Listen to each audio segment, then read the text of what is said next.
Hi everybody, this is week 6 now of the signature and me sign vlog that I've been doing. Sorry it's been a while since the last one I did, getting skipper. We've moved on quite quickly now that we've started module 102. There's a lot to cover, and topics that we've covered are family and friends, physical description, home and rooms within, and some items around the home, and animals and pets. So as an example, so for family, for me, I have mother, father, and one sister, and no brothers. In terms of me and my sister, so this is me, and this is a lady, it's my sister. Name is Robin, age, I want to say 26 I think, and I could describe as well, so I could say hair brown and straight, eye colour is blue I think.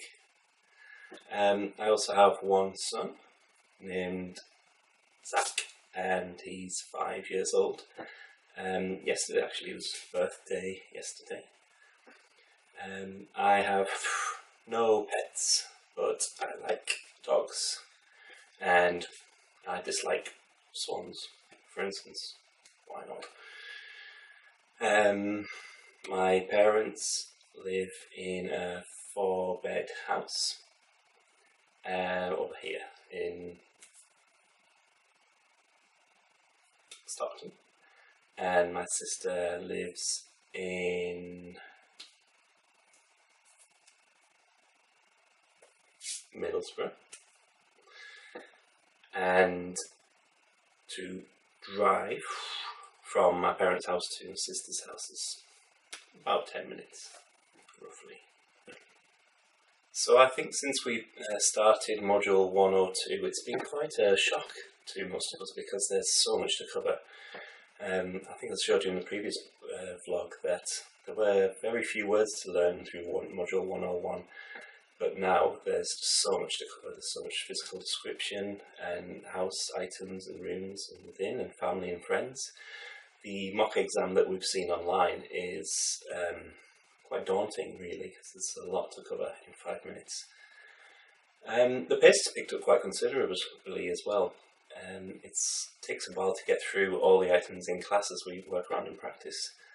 I think we've now covered almost all of them apart from food and drink, which we're going to be doing next week. We also go out and we practice as a group, so we've gone to the pub, or we've met up other places, and we've just been practicing signs in front of each other. I think that's been really helpful. Me and another lady, you know who you are, decided to do a Halloween vlog as well, just private, just to the group. I think we just went insane, thought it would be a good idea. It was a bit weird, but we did it, and I think we got some laughs. I don't know if they were laughing with us or at us, but we'll see. We need to quickly build up our confidence throughout module 102 because of all the signs that we need to learn and remember.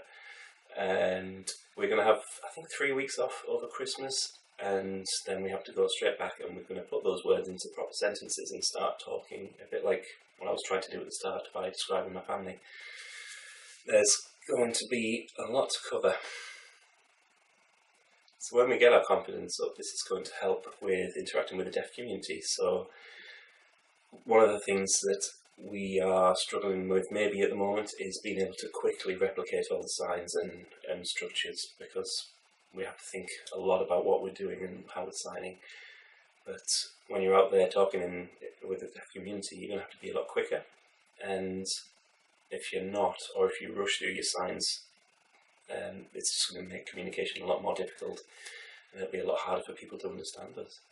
I haven't interacted with anyone yet. I haven't had the opportunity, apart from that one time that I shied away off when I was working, where I saw some deaf people signing, but I didn't want to go over and actually interrupt them. But I guess in a weird way looking forward to it, because it would be a good test of what I've learned so far. And if I don't know any signs, I can obviously try and fingerspell instead and get the message across that way. So now we've completed and everybody has passed module 101. So my advice to anybody who's thinking of starting it is to, first of all, just enjoy it. It is a great experience. It's a lot different to learning something in education like school and university. For me in particular, it's something I didn't have to do, but I really wanted to do, so I guess there was a passion from the start. But if you can have the passion, then you'll just enjoy the thing, enjoy the process all the way through. The people in the class are taking it up for different reasons, some from necessity because they might have hearing problems, or they've got some hearing issues in the family that they might need to sign for in the future. But regardless, if you just try and enjoy it and make the whole experience fun, it'll just sink in a lot better. Also, try and stay calm. It's natural to be nervous when you're learning something and you're in a group and you happen to perform in front of everybody essentially. And I still get nervous, but it's about staying calm. You can be nervous but also calm, and try and keep a nice flow with your signs. So don't try and rush through everything and bending your fingers back and things like that, but just try and try and spell smoothly, for instance, and even if you take a bit longer over it, it'll be smoother and it'll help with communication. People will understand you better. And a lot of signing is about painting a picture. So you might think, well, what is the sign for this word? But actually, you don't always need specific signs. You can just act it out. So something that David, that's the short name for David, was saying in module 101 when he was describing transport to us, he just had a funny little sentence he put together to describe how he got here, and he could say, for me, I arrived and took off on a plane and it was flying through the sky, and then opened the door and jumped out, and then he had his parachute on and got down, and then he was running away from the police car, and then he was so tired by the time he got there. So although you might not have known the signs, it's actually quite intuitive about what was going there, but just looking at what I was doing. So a lot of it is painting the picture, and that just means that all your non-manual features, as they're called, so all the things you do with the expressions on your face and things like that, they're really important with sign. So it's not just about saying like, I like or I dislike. You have to say, I dislike that. So getting your facial expressions bang on is important. So in the lead up to Christmas, I think that's Christmas, unless that means Santa. Anyway, we'll figure it out later. We're going to be learning signs for a few more things, so food and drink. And then we're going to have a couple of weeks off, 2 or 3 weeks, I can't remember, and then we'll come back and put these signs into conversations. And that's when it's going to get really interesting, maybe a little bit harder than it is now. So we'll see how that goes, and I'll let you know how next week goes as well.